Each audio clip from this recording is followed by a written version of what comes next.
tal amigos? Estamos en este nuevo programa dedicado a las figuras femeninas del Evangelio de San Juan y en esta oportunidad, continuando con los cursos de formación de Sociedades Bíblicas San Pablo, vamos a compartir un tema como es el capítulo 12 de San Juan dedicado a Marta, María y la figura de su hermano Lázaro. Un poco para ubicar la escena, se encuentra en el capítulo 12 y qué hay antes del capítulo 12 del Evangelio de San Juan. Usted puede ver que en el capítulo 12 es la escena de la unción de Jesús. ¿Qué hay antes del capítulo 12? En el capítulo 11, si usted puede ver su texto bíblico, le invito a que vea el texto bíblico. En el capítulo 11, en el versículo 45, se encuentra la escena de donde los sumos sacerdotes y las autoridades religiosas se ponen de acuerdo para buscar el momento de acabar con Jesús. Es decir, hay una condena de muerte de Jesús. Entonces, eso sucede en el capítulo 11, el versículo 45. Ahora, el capítulo 11 está dedicado a lo que es la resurrección de Lázaro, ¿ya? Lázaro viene a ser el signo o el milagro. En el Evangelio de San Juan se llama signo, a los milagros se le llama signos. Entonces, el séptimo signo viene a ser la resurrección de Lázaro, que es el signo más grande de Jesús en el Evangelio de San Juan. Porque viene a ser el momento en el que Jesús dice, yo soy la vida. ¿Ya? Yo soy la vida. ¿Ya?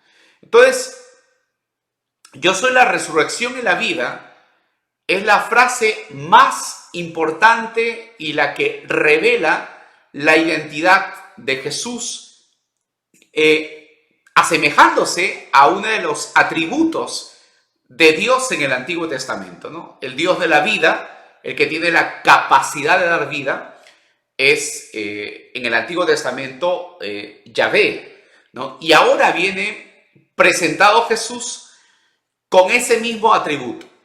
Entonces, el Señor de la vida es Cristo, que le da la vida, que le devuelve la vida a Lázaro. Ahora, ¿qué hay antes del capítulo 11? Tenemos a Jesús que se califica como el buen pastor. Está la parábola, ¿no? La parábola del buen pastor.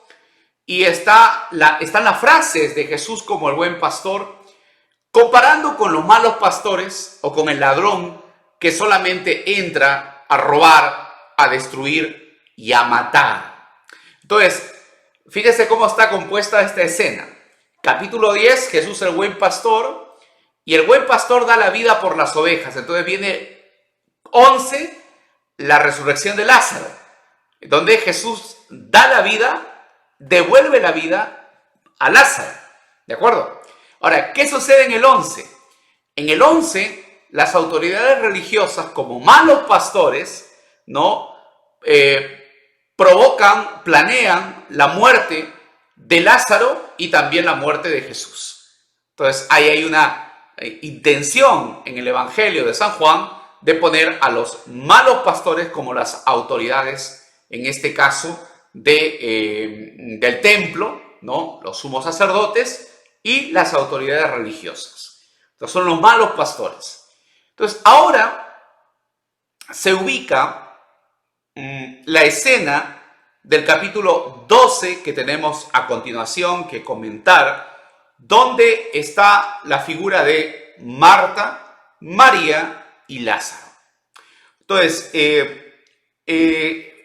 Betania es el lugar de esta familia que eran amigos de Jesús. ¿Dónde más se encuentran estos nombres? Se encuentran en el Evangelio de Lucas. Entonces, en el Evangelio de Lucas hay la escena que me parece, no sé, compruébelo usted, pero está en el capítulo 7, me parece, del Evangelio de Lucas. Si no lo está, le invito a buscarlo. Ahorita no lo tengo yo en mente, pero bueno. Entonces, en este Evangelio, en el Evangelio de Lucas aparece la escena donde, perdón, creo que es el capítulo 10, es el capítulo 10. Entonces, en el capítulo 10 está la escena donde, recordarán, María está a los pies de Jesús y Marta está muy atareada con las cosas de la cocina. Entonces, normalmente se ha interpretado esa escena entre María, que representa a la parte de la figura orante, ¿no? Esta parte del Evangelio, en un momento se llegó a interpretar como los dos elementos de la iglesia, ¿no? La iglesia orante, ¿no? Y la iglesia que trabaja, que está representada por Marta. Y la iglesia que ora o está dedicada a la contemplación, vienen a ser todos los que están dedicados a la oración, a la consagración, al presbiterado, ¿no? Todos sacerdotes, religiosos, gente de la vida contemplativa, ¿no? Bien. Bueno, por ahí no iba la intención del autor, según podemos ver el día de hoy, sino que Lucas quiere presentar un cambio fundamental en el modo de entender el papel de la mujer. La mujer en la comunidad cristiana también puede ser discípula del Señor, porque el estar a los pies del maestro es la postura del discípulo. Cuando en los evangelios aparece esta escena de estar a los pies del maestro, ¿se acuerdan de San Pablo, que está a los pies del maestro Gamaliel, ¿no? Como discípulo de Gamaliel? Ahora María está a los pies de Jesús.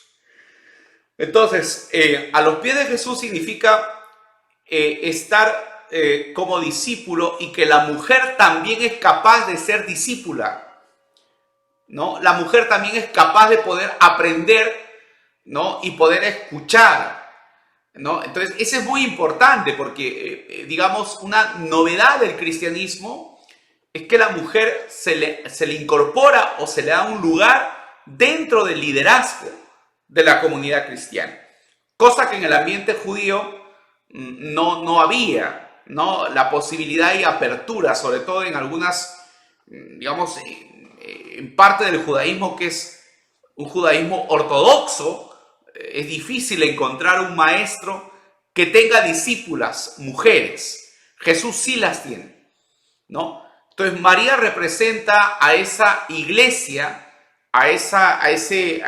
digamos, esa apertura que tiene la comunidad cristiana digamos, tener a la mujer en un lugar como es el discipulado.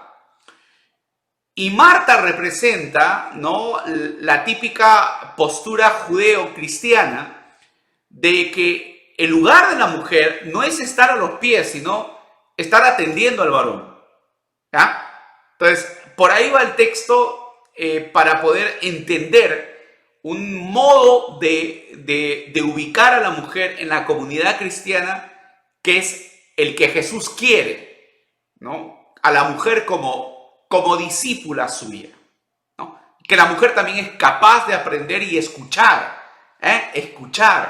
escuchar la palabra de Dios. Bien, pasemos ahora, entonces, estamos en el Evangelio de San Juan, y donde vuelve a aparecer esta familia a la que Jesús iría, ¿no? Cuando iba a visitar a Jerusalén, sobre todo en tiempo de la Pascua, se hospedaba en la casa de esta familia, ¿no?, de Marta, María y su hermano Lázaro. Bien, vamos a coger el texto.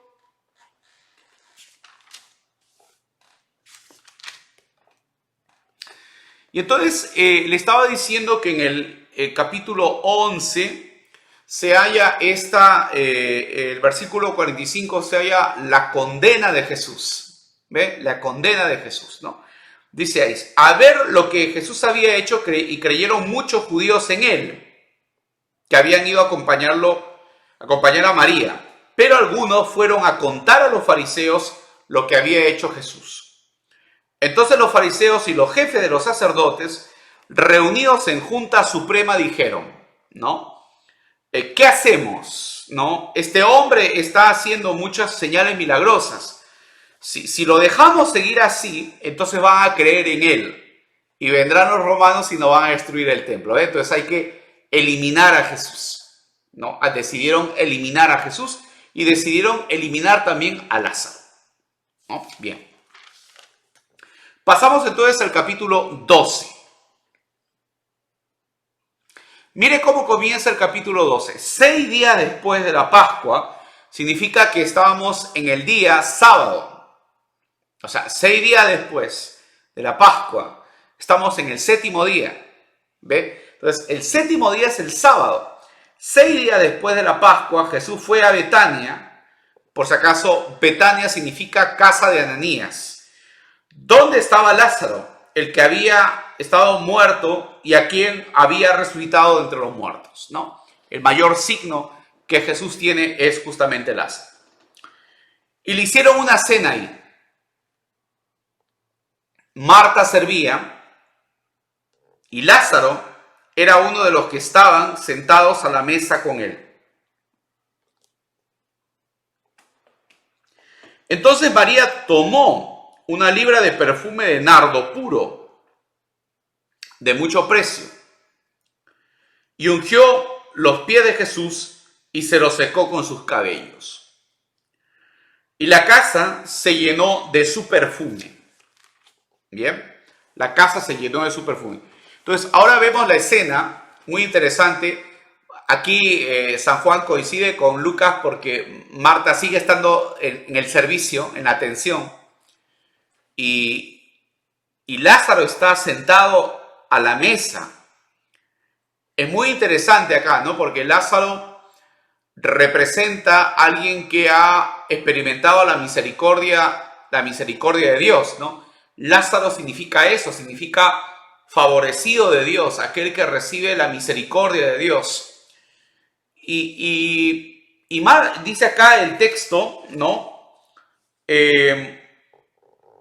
Y María tomó una libra de perfume, de nardo puro. Ahora, acá hay una cosa interesante. ¿Qué día estamos? Estamos el día sábado. Una de las partes del ritual del día del sábado es cuando la mamá, ¿no? Le da a los judíos el día sábado a oler un perfume. Y es un perfume de nardo. ¿Saben por qué? Porque el limón, el nardo y la canela son árboles que aparecen en el libro de Enoc como árboles que estaban en el paraíso. Los árboles del paraíso, uno de los árboles viene a ser el nardo, ¿ya? Entonces, el judío, cuando termina el día sábado, tiende a aspirar el perfume del nardo para recordar el aroma del paraíso. ¿Por qué? Porque cuando el judío termina el día sábado, al día siguiente es el día profano. Entonces el espíritu del sábado, el espíritu del Shabbat se va. ¿De acuerdo? El espíritu se va, no se queda, regresará el próximo sábado, pero mientras el judío se queda debilitado. Entonces, para que no se quede debilitado, porque al día siguiente es un día profano, dejamos el sábado, dejamos el ambiente o el tiempo sagrado, y entonces dejamos el tiempo sagrado y pasamos al tiempo profano. ¿Cómo hace el judío para poder fortalecerse durante la semana? Entonces la mamá normalmente tiene un perfume que se llama el perfume de Shabbat, donde los judíos aspiran ese perfume que casualmente es el nardo. El nardo es uno de los, digamos, una de las plantas del paraíso. Entonces, si este es el 6 días después, es el día sábado, prácticamente aquí, digamos, San Juan está haciendo una referencia histórica para que vean que normalmente San Juan, que hemos hablado que no es histórico, sino que es un evangelio muy simbólico, ¿no? Aquí es histórico, ¿no? Es decir, el perfume del nardo es dado el día sábado cuando la familia lo aspira para terminar así el sábado y quedar fortalecidos en la semana. Ahora, lo que sucede es que este perfume es derramado en los pies de Jesús. Los pies tienen que ver mucho con el tema de la divinidad, la naturaleza divina, ¿no? El tema digamos, de frotar los pies, el tocar los pies de la divinidad es parte de lo que es la mentalidad antigua en la relación que hay entre el hombre y los dioses, y que también en el ambiente judío, a menos en esta escena, se observa, ¿no? Ahora, sin embargo, hay algo interesante. Si usted ve el texto bíblico, veamos el versículo 12 de este capítulo. Dice: al día siguiente, una gran multitud que había acudido a Jerusalén para la fiesta de Pascua se enteró que Jesús llegaba a la ciudad. Entonces cortaron hoja de palmera, salieron a recibirle gritando: Hosana, bendito el que viene en el nombre del Señor, bendito el Rey de Israel. Ahora, Jesús dice que la mujer, con este acto de derramar el perfume, lo ha ungido para la sepultura. Pero podemos entender también que Jesús, cuando la mujer hace este gesto de derramar perfume, está de alguna manera también haciendo que Jesús entre, ¿no?, como rey a Jerusalén. En los evangelios sinópticos, el perfume se derrama en la cabeza. Acá se derrama en los pies. Pero hay algo muy interesante que tiene que ver con el perfume. El perfume representa, dentro de la tradición bíblica, la oración de los santos, pero también representa en el Antiguo Testamento las buenas obras. Entonces, el perfume, el incienso, representan las buenas obras. Por tanto, el ungir a Jesús para la sepultura no es tanto el tema de ungirlo o ungir a un muerto, sino que está derramándose el aroma de la entrega de Jesús. Es decir, toda la casa se llena del perfume, de la fragancia. ¿De qué fragancia? Se llena de la fragancia de la entrega de Jesús. Se llena de la fragancia del testimonio de Jesús. Se llena de la fragancia de la acción que Jesús va a hacer de ofrecerse. Entonces, si el perfume representa las buenas obras, el perfume, en este caso, que se derrama en los pies de Jesús, representa las buenas obras del Mesías. Ese es el significado. Entonces, las buenas obras del Mesías son las que llenan toda la casa. Recordemos que la casa representa la iglesia. La palabra oikos en griego, en el Evangelio, digamos en los Evangelios sinópticos, Mateo, ¿no?, Marcos y Lucas, el oikos representa a la iglesia. Y en este caso muy bien se puede hablar de que la fragancia del Mesías inundó toda la casa. Es decir, ¿inundó qué? Inundó la casa, que en este caso es la iglesia. La iglesia está impregnada de la fragancia del ejemplo del Mesías, de las buenas obras del Mesías. Entonces Jesús entra ungido como rey. Jesús entra en Jerusalén no solo ungido para la sepultura, sino entra ungido como rey. Y entra ungido por una mujer, por si acaso. Entra ungido por una mujer. Ahora, miremos la actitud entre la mujer que unge y la actitud del discípulo, que en este caso es Judas. ¿De acuerdo? Entonces, miren, hay algo interesante en esta escena, ¿no? Entonces, versículo 4, es la otra parte, ¿eh? La otra parte. En los sinópticos también aparece muy clara esta diferencia entre la mujer que unge o la mujer que derrama, ¿no?, el perfume y la actitud del discípulo que ahora en San Juan nos dice que era Judas. O sea, es decir, en los sinópticos no se dice quién es el discípulo que habló, cuál es el discípulo que presentó su queja, qué despilfarro, ¿no? Qué dinero, qué derroche de dinero, ¿no? ¿No? Y le critica a la mujer. Bueno, en fin, acá no en los sinópticos no se dicen nombres, en San Juan sí se dicen nombres.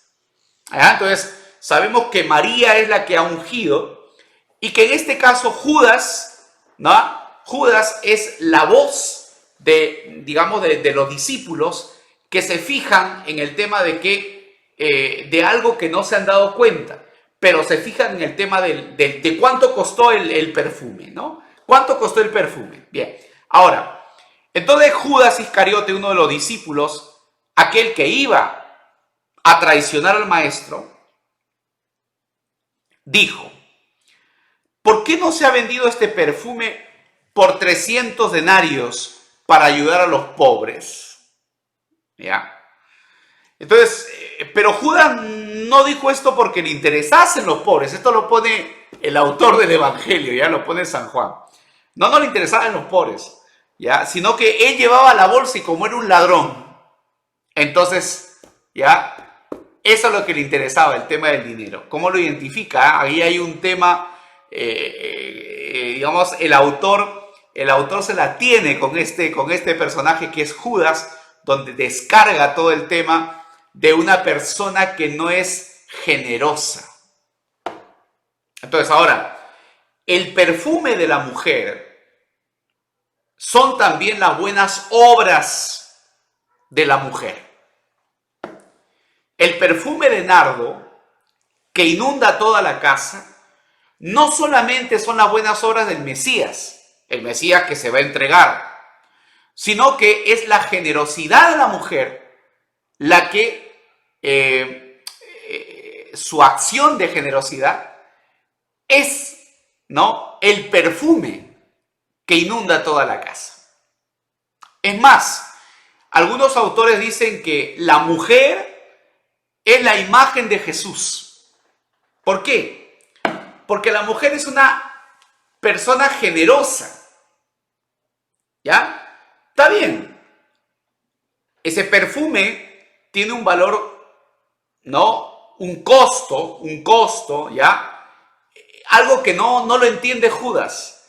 ¿Cómo es posible que esa mujer sea tan generosa con el maestro? Entonces, la generosidad de la mujer representa la generosidad que Jesús ha tenido al entregarse, ¿ya? Al entregarse. Así como la mujer ha entregado parte de su dinero para conseguir ese perfume, ¿de acuerdo? Entonces, así también Jesús ha entregado algo muy valioso, que es su propia vida. Se ha entregado por completo. Esa generosidad está reflejada en la mujer que se entrega, ¿ya? Está dando, ¿ya? Entonces la mujer está dando. Entonces, ahora viene el tema, ¿no? Es decir, Jesús dijo: déjenla, porque ella estaba guardando el perfume para este día de mi entierro. A los pobres siempre los tendré entre ustedes, pero a mí no me tendrán siempre. ¿Ya? Y muchos judíos, al enterarse de que Jesús estaba ahí, fueron allá no solo por Jesús, sino también por ver a Lázaro, a quien Jesús había resucitado. Entonces los jefes de los sacerdotes decidieron matar también a Lázaro. ¿Ven? Por entonces ahí está nuevamente el tema de el mal pastor o el ladrón es aquel que mata, viene a destruir y viene a matar. ¿Ya? ¿Qué es también la figura de quién? La figura de Judas. Judas también viene calificado como un ladrón. ¿Ya? Dice: porque por su causa muchos judíos se separaban de ellos y creían en Jesús. Entonces, ahora, a los pobres siempre les tendrán. Es cierto. Pero, ¿cuál es el asunto? Que en este caso de la lectura, el pobre es Jesús. El pobre es Jesús. Entonces tenemos dos cosas fundamentales. Un discípulo que no es generoso con su maestro, ¿no? Y la figura de una mujer que está a los pies del maestro y que se da cuenta que el maestro no va a estar. Por eso es importante ese detalle, ¿no? Ella lo ha guardado, ¿no? Y se ha dado cuenta que lo que tenía que hacer con el maestro lo tenía que hacer ya. Esa observación de la mujer es algo muy importante en el relato. La mujer sabe que el momento oportuno para derrochar todo lo que hay que hacer con el maestro, porque el maestro no va a estar después, es ese momento. Cosa que esos ojos no los tiene el discípulo. Pero la mujer sí se ha dado cuenta. Esto prácticamente lo que estoy haciendo es un comentario como lo que se llama el día de hoy, un método narrativo, porque estoy observando los detalles de la narración. Entonces sí es cierto que estoy comentando algunos símbolos del trasfondo judío del texto cuando he hablado del nardo, que es el aroma del paraíso. El nardo viene a ser el aroma del Mesías. El nardo viene a ser, por ejemplo, también los rabinos hablaban del nardo como el aroma de la Torá. ¿De acuerdo? El aroma de la Torá. Aquí el nardo viene a ser la generosidad de la mujer. La acción generosa de la mujer es el nardo. Pero también es la acción generosa ¿de quién? Del Mesías que se va a entregar por nosotros, ¿no? Entonces, el pobre es Jesús. Y la mujer se da cuenta que el momento para hacer con Jesús esto que está haciendo es ahora. No se puede dejar para ningún otro momento. ¿Ya? Entonces, pidamos pues que tengamos esos ojos para darnos cuenta de que hay cosas en la vida que hay que hacerlas ya, ¿no? Imagínense pues cuántas veces también no tiene, por ejemplo, algún ser querido y después cuando ya está en el cajón, normalmente dice, si hubiera hecho yo esto. ¿No? Entonces, claro, ahora, Jesús es el pobre en este caso. ¿Ya? Es el pobre que va a entrar a Jerusalén, y entra ungido ya. Entra ungido Jesús. Ungido para la sepultura y ungido como rey. Por una mujer.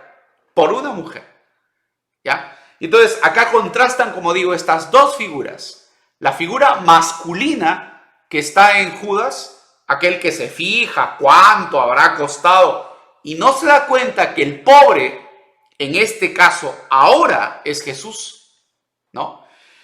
Y la mujer que observa que el momento ha llegado y que el momento que ha estado guardando eso ya llegó y que hay que usarlo ahora, ¿no? Entonces, este contraste nos da un poco una imagen de que lo que en el Evangelio de San Juan se podría encontrar como el discipulado, que en este caso aparece en una referencia femenina, ¿ya? En una figura femenina aparece el modelo de discípulo, ¿no? Aquel que se da cuenta que hay que hacer con el maestro en este momento, ¿no? Hay que hacer con el maestro un acto de mucha generosidad. Entonces la mujer, por si acaso, acá representa a Jesús que es generoso con la mujer. Es generoso como la mujer. Igual, por ejemplo, hay figuras femeninas en el Nuevo Testamento. Está, por ejemplo, la viuda. Recordarán ustedes la viuda que echa 2 moneditas en el templo, que dice que era lo único que tenía para vivir.